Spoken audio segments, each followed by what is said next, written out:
Buenas tardes, esto es una clase grabada de Lengua 1 correspondiente a la tercera evaluación. Y en esta sesión voy a empezar con el final del tema 4 que entra también en esta evaluación. Al final los temas de la tercera van a ser más cortos porque, porque nos hemos quedado en el 4 y podemos abarcar el 5, 6, 7, 8, por lo menos 4 temas y los hago más o menos cortos y rápidos, ¿no? Pues este tema, el tema 4, después de la Celestina, que he explicado en la grabación anterior, pues ya entramos en el siglo XVI, ¿no? A partir del año 1500. Y aquí va a haber una serie de cambios que ya se habían venido de antes y que van a seguir dándose después, ¿no? Los cambios siempre son paulatinos. Pues va a tener un dato muy importante, ¿no? Y es que comienza el Renacimiento, ¿vale? Entonces, lo tenéis aquí. Se llama Renacimiento al movimiento artístico y cultural, ¿vale? Tiene su expresión en el arte, pero también en la cultura, en el pensamiento, ¿no? En el desarrollo de las ideas, ¿de acuerdo? El Renacimiento, que surge en Italia en el siglo XV, es decir, estamos en el siglo XVI, ¿vale? Pues es que en Italia ya tiene un recorrido desde el siglo anterior. En 1400 y pico, o incluso antes, en Italia ya se está dando el Renacimiento, por este cambio cultural y artístico que ocurre, ¿no? Entonces, este movimiento buscaba en la antigua cultura greco-latina de Grecia y Roma unos modelos que sirvieran de inspiración para mejorar la vida y modernizarla radicalmente, ¿eh? Entonces, por eso se llama renacimiento, ¿no? Va a ser un renacer. Y este renacer retoma temas, rasgos, estilos clásicos de la época clásica, antigua, de la antigüedad clásica, de Grecia y Roma. Entonces, esto se aplica a la sociedad del siglo XV o del siglo XVI, ¿de acuerdo? Entonces, se toma como modelo la antigüedad para intentar mejorar el presente. Entonces, el arte y la literatura volvieron su mirada a las proporciones perfectas y a los temas del arte clásico, ¿de acuerdo? La literatura es un arte también, digamos, las artes plásticas, ¿no? La pintura, la escultura y la arquitectura se sirvieron de los modelos clásicos para estas proporciones, el arco, la bóveda, la cúpula, ¿no? Como veis, este es el famoso cuadro de la Escuela de Atenas de Rafael Sancho, que está en el Vaticano, ¿eh? Entonces, aquí vemos pues cómo en este cuadro, que es una pintura, se representan todos los sabios de la antigüedad y alguna sabia, ¿no? Donde aquí en el centro están los dos más importantes, que son Platón y Aristóteles, ¿no? Platón y Aristóteles, y luego todos los matemáticos, físicos, todos los pensadores de la antigüedad que se revaloran en esta época, porque ahora veremos que ya ven que todo el conocimiento más importante no solo es el de Dios y de la Iglesia. Esto es muy importante, es que, fijaos que esto está en el Vaticano, en la sede de la Iglesia católica, apostólica, romana, ¿no? Entonces, en el Vaticano se va a revalorizar, a respetar el conocimiento humano, ¿no? El que está más allá el que no está en torno a la Iglesia o a Dios, ¿no? También este conocimiento también es válido y va a convivir y va a complementar al conocimiento religioso de origen divino, ¿no? Bueno, el Renacimiento puso en el centro de todas sus preocupaciones intelectuales y artísticas al hombre, ser humano, Puso en el centro de todas sus preocupaciones intelectuales y artísticas al hombre. Por eso se llama humanismo a la corriente ideológica que impregnó toda la actividad intelectual y filosófica de la época. Entonces ya vemos otro concepto aquí, humanismo, que no hay que confundir con renacimiento. El renacimiento es el movimiento artístico, cultural, y humanismo es el movimiento o corriente ideológica, ¿vale? Esto es más filosofía, más algo del discurso intelectual, ¿no? El humanismo es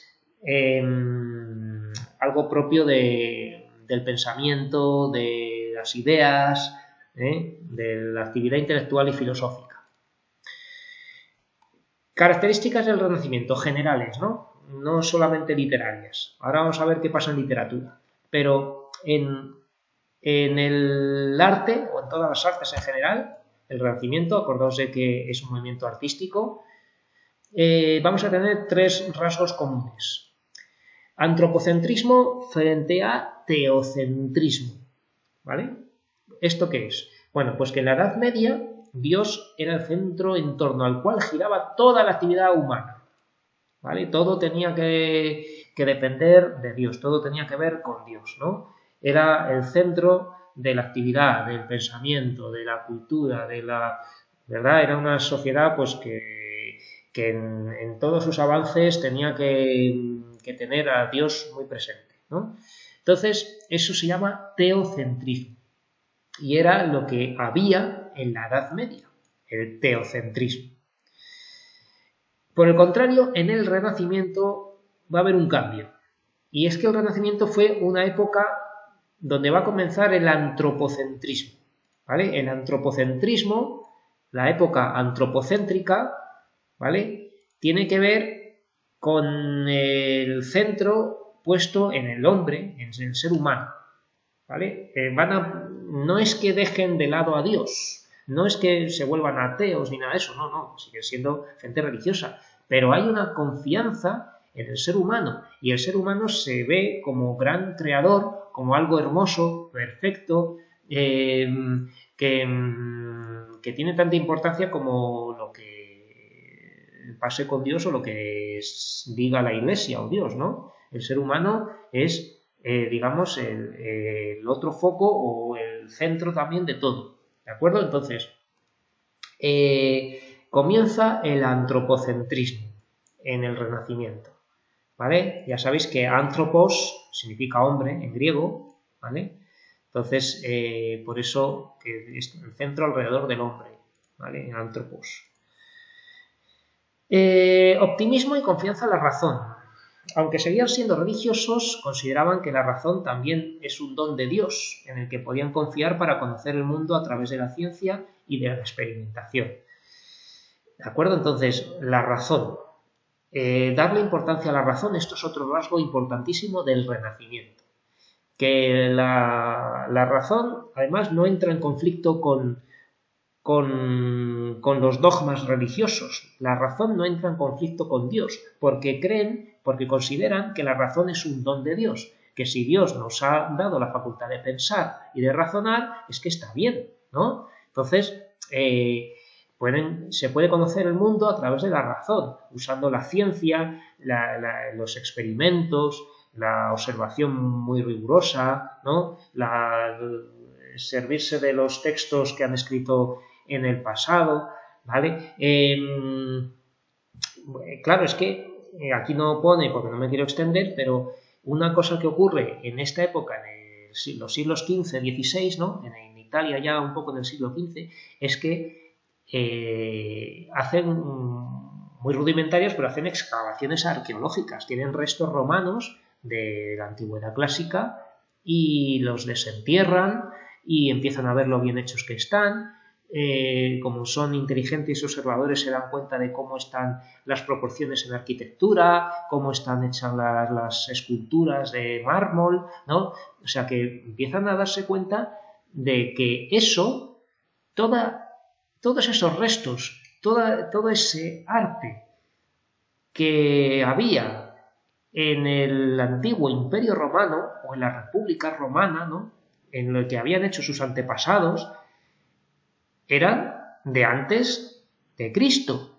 Entonces dices, si todavía no estaba el Mesías, si todavía no se había ejecutado, digamos, la palabra de Dios como tal, ¿no? O sea, que quiero decir, antes de que la gente fuera cristiana, ¿cómo es que habían hecho todas estas cosas sin rezar, sin iglesia? ¿Cómo es que? Pues porque el hombre es grande, el hombre es un creador, el hombre es el centro de todo. Entonces, por eso se da el antropocentrismo, porque valoran las cosas que ha hecho el hombre, y el hombre existía pues antes de Cristo, ¿no? Y había hecho muchas cosas antiguamente. Entonces, esto pues hace que digan, bueno, pues es que entonces todo esto que estamos haciendo está bien y Dios pues nos está ayudando ahora mismo, ¿no? A pensar y a hacer todas estas cosas, ¿verdad? O sea que confían en Dios a la vez que confían en la razón, ¿eh? O sea que porque la razón es un don de Dios. Y por último, búsqueda de la autenticidad. El deseo del contacto directo con los clásicos sin intermediarios ni traducciones llevó a los intelectuales y estudiosos a aprender latín y griego. ¿De acuerdo? Entonces, no querían leer traducciones de otros, no querían intermediarios entre las cosas que leían, entre la información que tenían, porque sabían que iba a estar manipulada, tergiversada o simplemente entorpecida por errores de traducción, por la visión de otros, ¿no? Entonces querían ir a las fuentes, querían ir al origen, y para eso se esforzaron en aprender latín y griego para poder leer, por ejemplo, a Platón o a Virgilio, ¿no? En su lengua original. Querían leer las cosas tal como estaban escritas. Y claro, entonces esto pues les motivaba para tener un conocimiento mucho más directo, ¿de acuerdo? Aquí pues claro, se amplían las bibliotecas, se empieza a ver copias ya muy, muy bien hechas y muy supervisadas. Y luego también querían que la Biblia se tradujera a las distintas lenguas vernáculas, porque la Biblia tiene unas lenguas que son sacras o sagradas, ¿no? Las lenguas que se considera que son las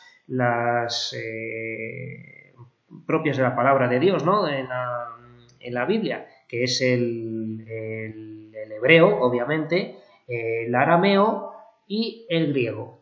El griego también se considera una lengua de la Biblia, ¿no?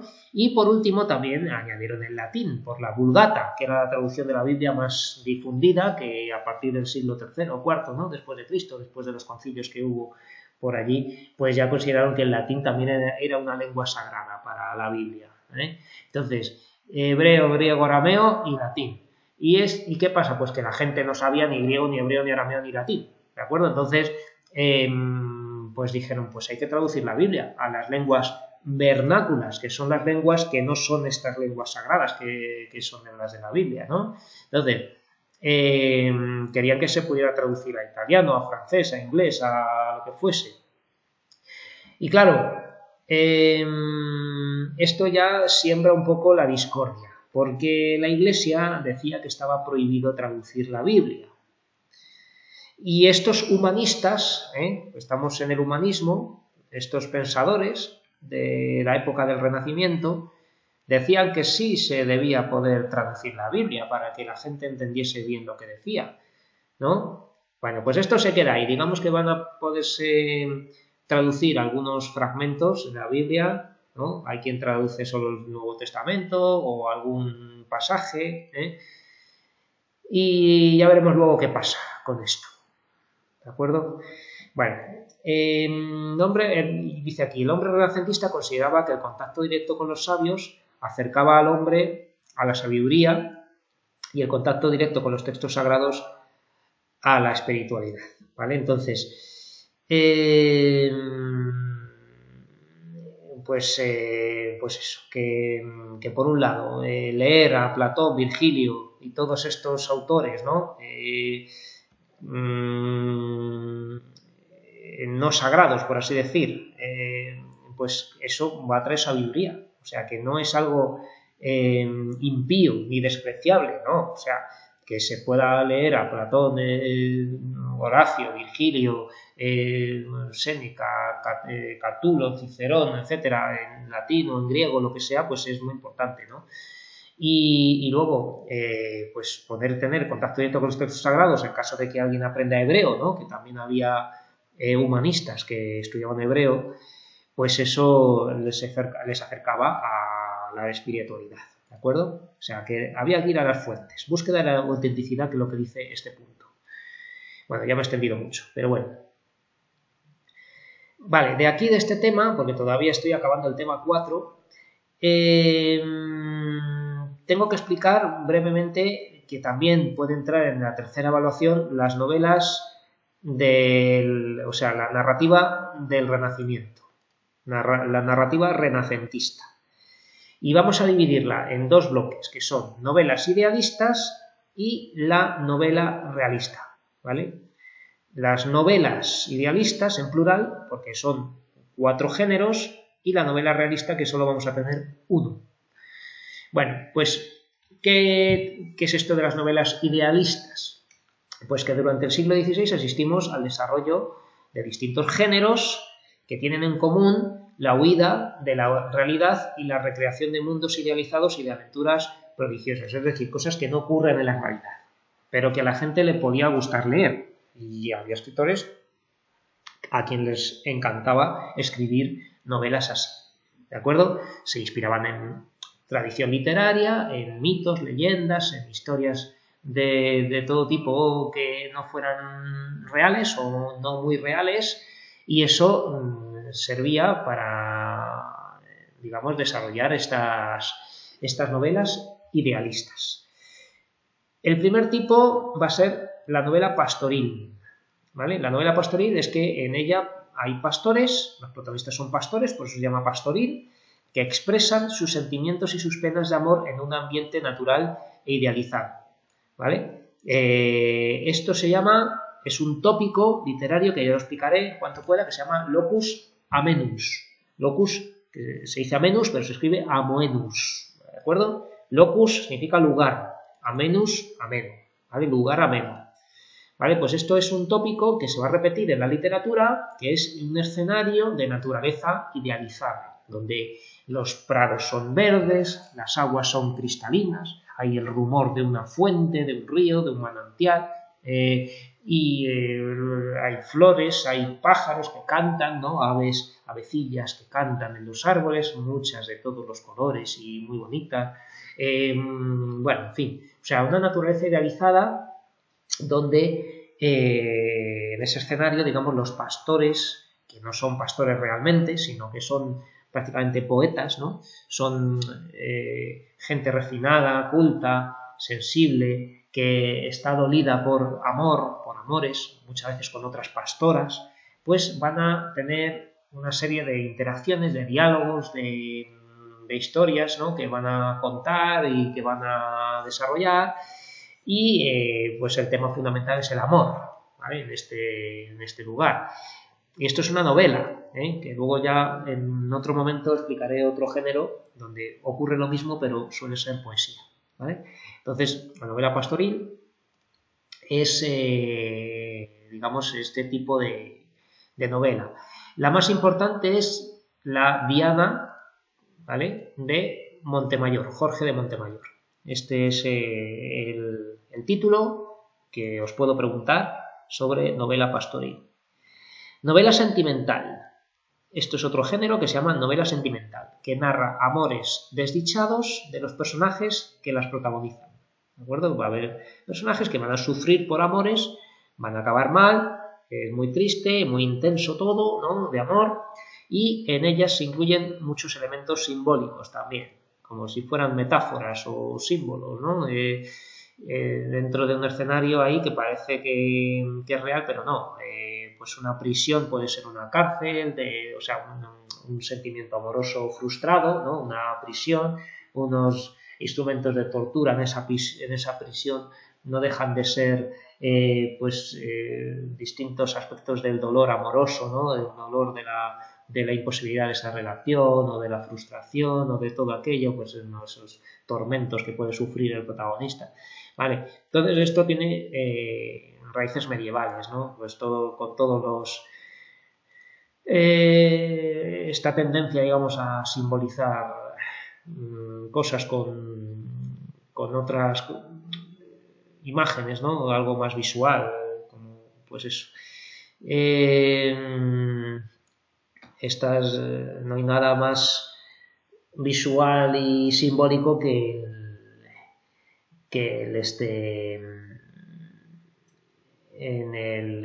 San Juan, ¿no? En la Biblia, el Apocalipsis, ¿vale? El Apocalipsis ahí que está todo lleno, que es la serpiente de 6 ojos o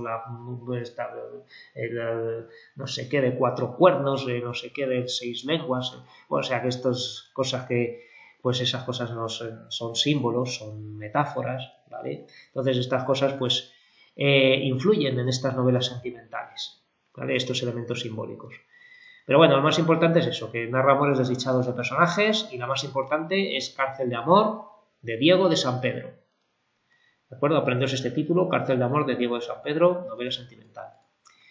Novela morisca. Trata de amores de amor relacionadas con el mundo árabe. A veces son musulmanes y cristianas y otras veces va a ser un cristiano y una musulmana, ¿no? Entonces esto, claro, da mucho juego porque es un amor imposible. Nadie va a querer convertirse a la fe del otro, pero van a enamorarse y van a tener que fugarse, digamos, de la tutela de los padres o de sus países para irse a otro, ¿no? Va a ser muy complicado este amor, pero bueno. Y hay una historia anónima, no se sabe el autor, que se llama Historia del Abencerraje y la hermosa Jarifa, ¿vale? El nombre breve de esto es el Abencerraje, ¿vale? Si os aprendéis solamente el Abencerraje, en este caso, si lo ponéis así, ponedlo con mayúscula. Historia, o sea, el Abencerraje, pues esta es la novela morisca más importante de esta época. Y luego, muy importantes son las novelas de caballerías. Novela de caballerías que narran las extraordinarias aventuras, proezas de un caballero andante que, además de fascinar a los lectores por sus andanzas o sus proezas, servía de modelo de conducta cortesana. ¿De acuerdo? O sea que estos personajes ficticios, ¿no? De caballeros valientes, enamorados, galantes, educados, hábiles luchadores, pero que también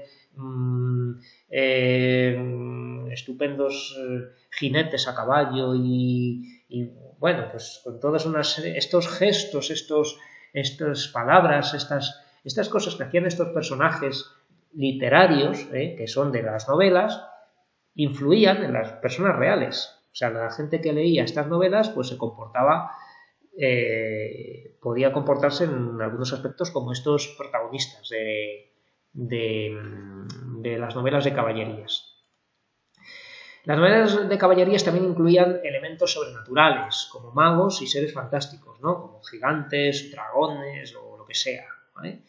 Las más famosas en español son Amadís de Gaula, de Garci Rodríguez de Montalvo. Amadís de Gaula es muy importante porque cuando sepamos algo de Don Quijote, el protagonista, Don Quijote de la Mancha, es un devoto, un fan total del Amadís de Gaula, ¿no? Se cita en la novela de Cervantes, el Amadís de Gaula.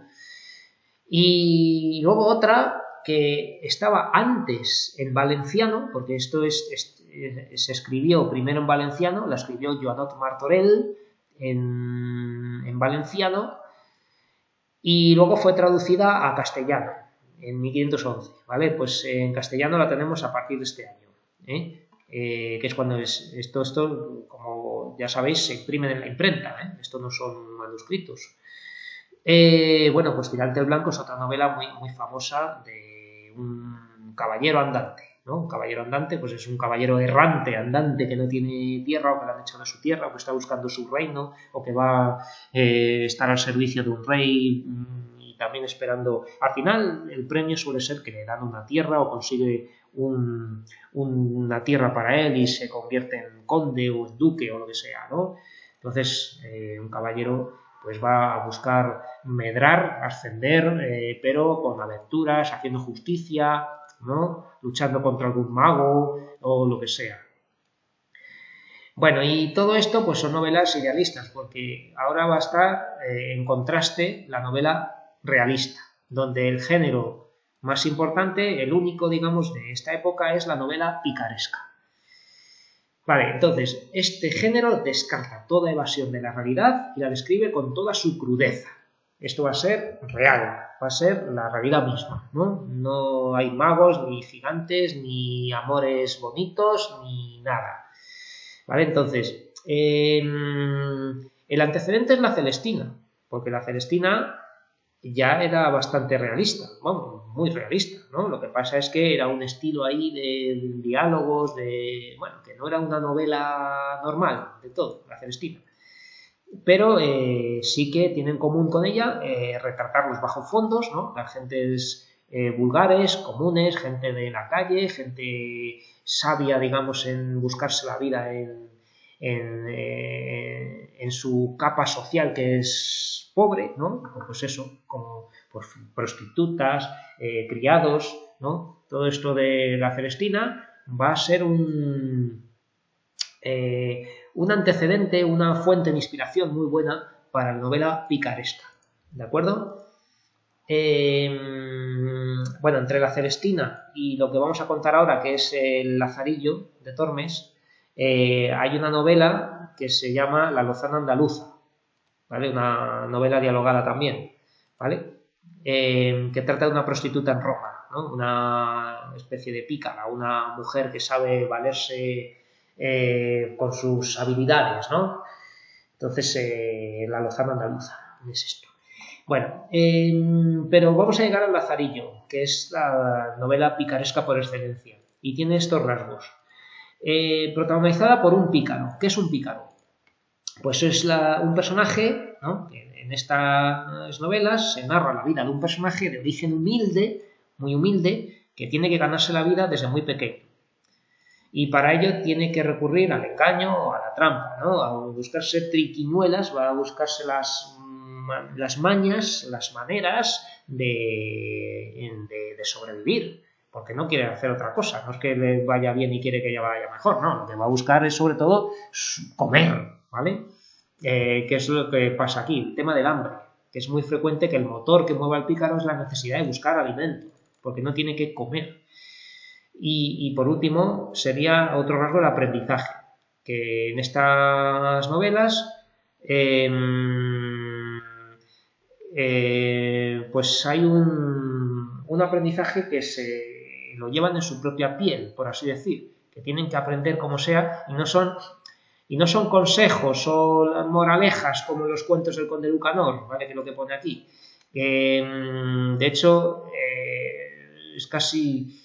O sea, se puede hasta parodiar esos consejos, ¿no? Porque el aprendizaje de la vida, lo que quiere decir esto, que está un poco mal expresado aquí, el aprendizaje que se aprende en la vida es superior a cualquier consejo que se pueda leer en cuentos didácticos, ¿vale? El aprendizaje es mucho más duro, mucho más severo, ¿eh? Entonces es un aprendizaje que hay que llevar a cabo y que se lleva pues a través de experiencias muy dolorosas.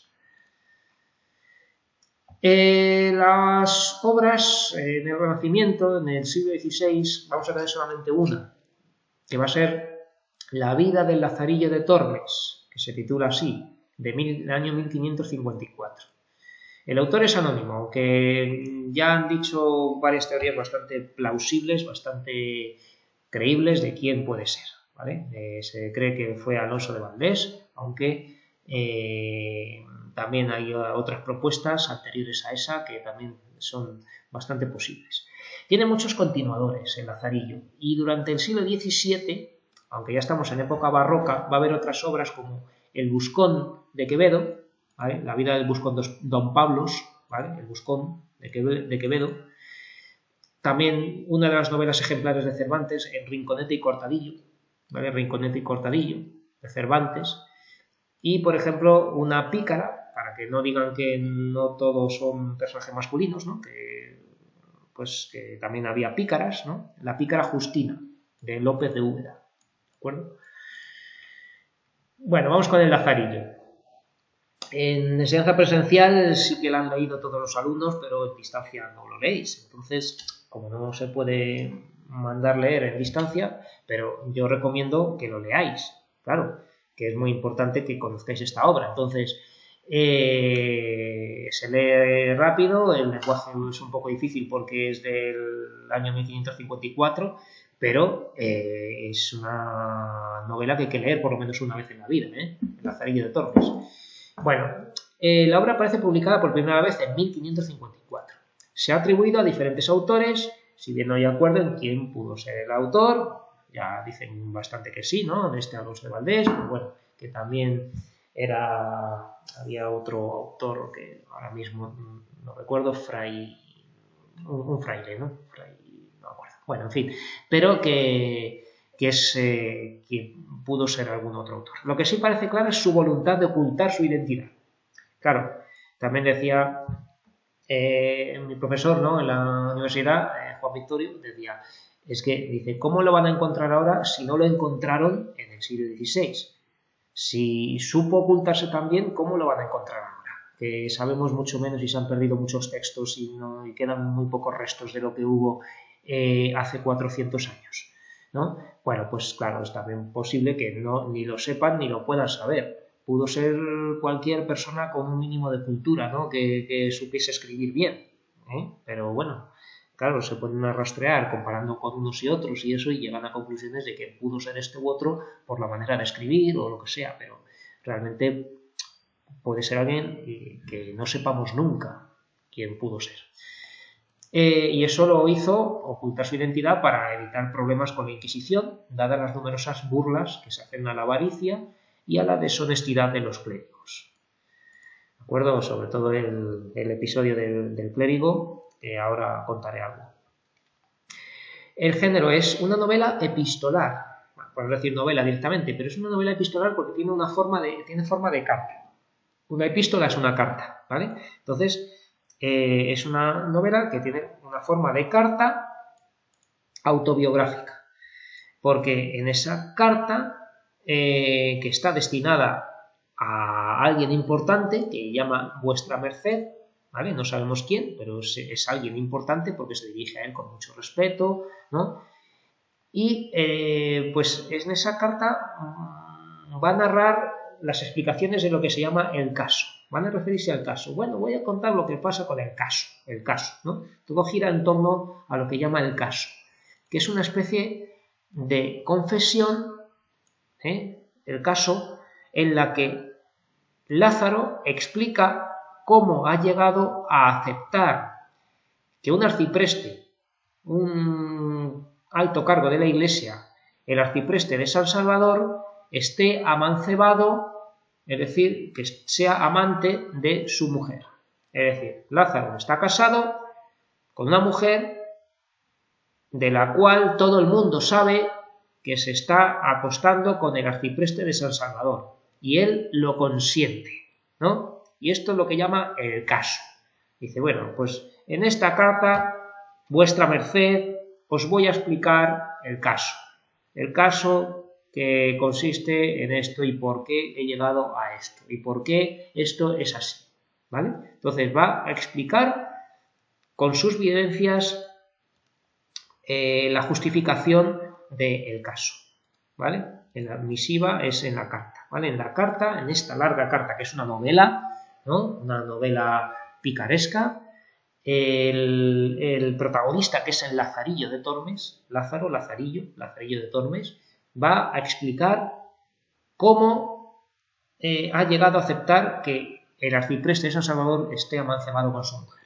¿De acuerdo? Esto es el caso, que es muy importante. Aquí vemos un contraste, una oposición o contraste entre distintos aspectos de la novela de caballerías y de una novela picaresca, ¿vale? Entonces, fijaos en esto porque es muy interesante. El narrador en la novela de caballerías es omnisciente y puede ser un mago o un encantador, ¿no? Y aquí yo siempre cito, que me hace gracia recordar, ¿no?, la película de Schwarzenegger de Conan el Bárbaro, que empieza la película con una voz así muy gutural de alguien que está contando, voy a contaros una historia de un bárbaro, de tal cual, ¿no? Claro, entonces esto es Mako, que era el mago que aparece de los personajes que aparecen en la historia de Conan el Bárbaro, ¿no? Entonces es el mago, digamos, el que cuenta la historia del protagonista, ¿no? En este caso, este personaje inventado que es Conan el Bárbaro. ¿Vale? Entonces, el narrador es alguien que va a contar la historia. Bueno, pero es que en la novela picaresca no hay narrador, es una novela autobiográfica porque el pícaro no tiene la importancia suficiente para que alguien quiera contar su historia. Entonces, un pícaro de alguien de tan baja clase social, digamos, de tan bajos orígenes, tan humilde, no tiene a nadie que le pueda contar la historia, que alguien diga, Lazarillo fue alguien que nació en Salamanca o lo que sea, no, o sea, por eso cuenta su historia, ¿no? Contar la historia no es algo de orgullo, sino de vergüenza. Dice, voy a contar mi historia. Claro, es que eso implica que es que no hay un narrador o nadie que vaya a contar la historia de Lazarillo. Entonces, esto también es innovador. Es un hecho propio de una novela realista, ¿no? Que alguien tenga que contar su propia historia es bastante realista. Vale, el protagonista es un héroe, un joven noble, hijo de reyes, cuyo comportamiento es perfecto de principio a fin de la obra. El héroe es un personaje plano que no evoluciona, ¿vale? Es un personaje plano, pero que es un héroe, un joven noble, no sé qué, el de las novelas de caballerías. Bueno, la novela picaresca es un antihéroe, un muchacho de origen humilde, hijo de padres sin honra, ¿no? Pues eso, de una mujer que no tenía nada, el padre era un criado, ¿no? Pero que le pillaron robando, entonces lo mandaron, lo expulsaron, luego tuvo que marcharse, exiliarse ahí a una guerra y allí lo mata. La mujer se junta con otro criado que para conseguir algo de comer, entonces este otro criado es un negro, que claro, un negro en esa época llamaba mucha atención porque un negro, ¿no? Ahí en la España del siglo XVI, cómo estaría visto, ¿no? Bueno, pues este negro pues también le pillan robando, en fin. La mujer pues no puede mantener al hijo y lo tiene que abandonar, entregárselo a un ciego para que se lo lleve, en fin, que es un antihéroe, ¿vale? Es un antihéroe de bajo estrato social. Y aquí, pues claro, va aprendiendo, su carácter va cambiando, no es un personaje plano como un héroe, sino todo lo contrario, su carácter va cambiando según los acontecimientos que le suceden en la novela. Es un personaje complejo, lo que se llama un personaje redondo, ¿de acuerdo? Un personaje que va a ir aprendiendo, evolucionando, ¿no? Que va a protagonizar una novela de aprendizaje. Vale, la acción. Pues un caballero andante va a hacer grandes hazañas, conquistará reinos, naciones, será valiente, honrado, sincero, fiel, ¿no? Bueno, pues en la novela picaresca, el pícaro es un mozo de muchos amos que lo maltratan, le hacen pasar hambre, se aprovechan de él, o sea, todo lo más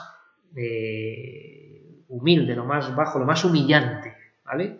El caballero va a protagonizar hazañas nobles, elevadas, y el otro, pues, humillantes, ¿no? O sea, va a estar realizando acciones bajas. Y tiene incluso que mentir y que robar para sobrevivir, ¿de acuerdo? Entonces es lo más deshonroso. El personaje en novela picaresca, lo más deshonroso y lo más realista, claro, que por eso el valor que tiene realmente pues es superior al del caballero, pero bueno. Amor. El amor en las novelas de caballerías es fundamental en la vida del caballero porque de él saca las fuerzas para triunfar en las batallas, ¿no? Aquí yo me acordaba de los tebeos, los cómics, ahora que dicen, los tebeos del Capitán Trueno. Yo me acuerdo, el Capitán Trueno tenía una medallita con el retrato de su amada, ¿no? Que siempre pues esperaba reencontrarse con ella y que bueno, pues era la que bueno, pues es un caballero, está enamorado y gracias a eso pues tiene fuerzas y valentía, ¿no? Porque lo hace por su mujer, por su amada, que a lo mejor ella ni siquiera lo ama, pero digamos que está enamorado, ¿no? Mientras que en la novela picaresca, fijaos que el amor no tiene ninguna importancia en la vida del protagonista. Los pícaros no se enamoran y si se casan es un matrimonio deshonroso que solo les sirve para mejorar su nivel social. Bueno, solo, vamos, esto es para darse con un canto en los dientes, como dicen, ¿no? Es que consigan casarse y mejorar socialmente ya es un grandísimo logro, porque ¿qué más da el amor? ¿Qué más da que la mujer no esté enamorada de él? Si lo importante es colocarse, situarse socialmente, sobrevivir, medrar, que es ascender socialmente, ¿no? Medrar. Lo que dice Lazarillo mucho es que va a pretender medrar, ¿vale? Entonces, pues si ese matrimonio le viene bien, ¿qué más da el amor, no? El amor es una cosa ahí de las novelas, vamos. Y luego, pues, ¿qué pone aquí? La sociedad pues está idealizada, reyes, caballeros son justos y generosos, defienden a los débiles, imparten justicia. Bueno, pues la sociedad en una novela picaresca está retratada en sus aspectos más injustos e insolidarios. Los personajes son egoístas, hipócritas y explotan a los más débiles en su propio beneficio, como, pues, por ejemplo, el ciego o el clérigo, que vamos a ver ahora mismo. Esta nota que he puesto aquí también está bien. El Lazarillo parece ser una denuncia al falso sentido del honor y a la hipocresía, especialmente en el ámbito eclesiástico, ¿vale? Por eso es de sospechar que el autor tuvo que tener contacto con la Iglesia. Esto ha generado numerosas hipótesis sobre la autoría y que durante mucho tiempo estuviera en el índice de libros prohibidos. El índice o índice de libros prohibidos era un listado de libros prohibidos por la Inquisición que podían causar que si te pillaban, ¿no?, te capturaban con uno de estos libros en tu casa, pues no solamente quemaban el libro, sino que te podían meter en prisión o someterte a un severo castigo, ¿no? O sea que estos libros pues eran muy peligrosos y estaban prohibidísimos. Y luego es muy importante esto de que el caso, ¿no?, que es un pretexto para recordar la vida de Lázaro desde su niñez, causa que el hilo, la estructura narrativa, ¿no?, la línea temporal de la obra, no es que vaya desde en orden cronológico, desde que Lázaro es niño, eso. Empezamos desde el presente, desde que Lázaro es un adulto, ¿vale? Es un adulto que está contando su vida desde niño, pero no hay que olvidar esto, porque yo cuando ponía exámenes de Lazarillo de Tormes en otro instituto, todos me ponían, trata de un niño, ¿no? Todo el mundo ve un niño. Bueno, no es un niño, es un niño, o sea, es un adulto que está contando su vida desde que era niño, ¿de acuerdo? Esto es muy importante, porque empieza en el momento presente y va a ir hacia atrás y luego hacia adelante, ¿de acuerdo? Entonces es muy importante que recordemos que es un adulto que cuenta su vida desde niño. Bueno, pues entonces entro en el argumento, ¿vale? El argumento es el siguiente. Lázaro es un niño pobre, ¿no? Quiero decir, que es empezamos con esto del caso, que es un adulto que va a explicar el caso a alguien llamado Vuestra Merced, ¿no? Entonces, para explicar el caso, parte de contar que nació como un niño pobre, de orígenes deshonrosos, que empieza siendo entregado como criado a un ciego que pide limosna, ¿vale? Es lo que he dicho antes, de que perdió su padre, luego el otro padre que le pillaron robando, el padrastro, digamos, y al final la madre no puede mantenerlo y se lo entrega a un ciego porque como criado del ciego la madre piensa que así va a sobrevivir, ¿no?, su hijo. El ciego es un mendigo que pide limosna, pero los ciegos siempre tienen éxito pidiendo limosna porque da mucha pena o lo que sea, entonces un ciego siempre va a conseguir algo de dinero y va a poder comer.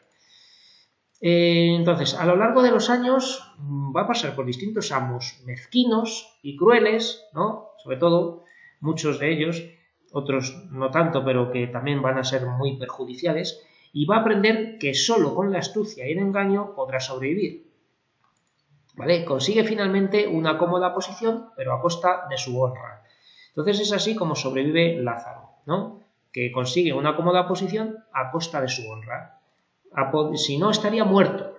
Es decir, si no hubiera sacrificado su honra por esa posición, no podría vivir o estaría en unas condiciones muy, muy, muy miserables, ¿no? La postura de Lázaro es que puede soportar cualquier cosa en la vida menos volver a pasar hambre.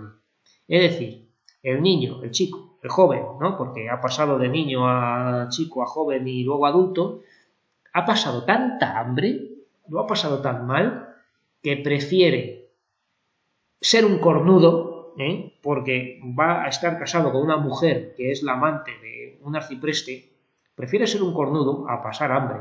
Entonces, esta es la explicación que da del caso, ¿no? Así que Lázaro desarrolla el instinto de supervivencia gracias al aprendizaje con los distintos amos, que van a ser estos. El ciego, ¿no? El ciego que era muy cruel, que le abre los ojos a la maldad del mundo y con el que vive las historias más conocidas, ¿vale? Bueno, si lo leéis, pues lo de las uvas, ¿no? O de cogen los racimos de uvas y las empiezan a coger de 2 en 2. Lázaro las coge de 3 en 3 y el ciego se da cuenta y dice, ¿cómo que se da cuenta? Y tal, pues porque yo también he cogido 3 en 3 y tú te callas, o lo que sea, ¿no? Entonces, esto es con el ciego, ¿no? Pero el ciego es muy cruel y al final Lázaro, pues, le pone una trampa al ciego para que salte delante de una columna en un pueblo de Toledo, ¿no? Y se descalabra contra la columna. Luego pasa a servir a un clérigo de Maqueda, ¿vale? De otro pueblo de Toledo, con el que sufre muchísima hambre, ¿vale? El clérigo es todavía peor que el ciego. Luego sirve a un hidalgo, un escudero que está arruinado y no tiene absolutamente nada, y es Lázaro el que consigue comida para compartirla con él, porque siente lástima de él, porque lo trata bien, el escudero, pero es que el escudero no tiene nada y pasa también hambre, Lázaro.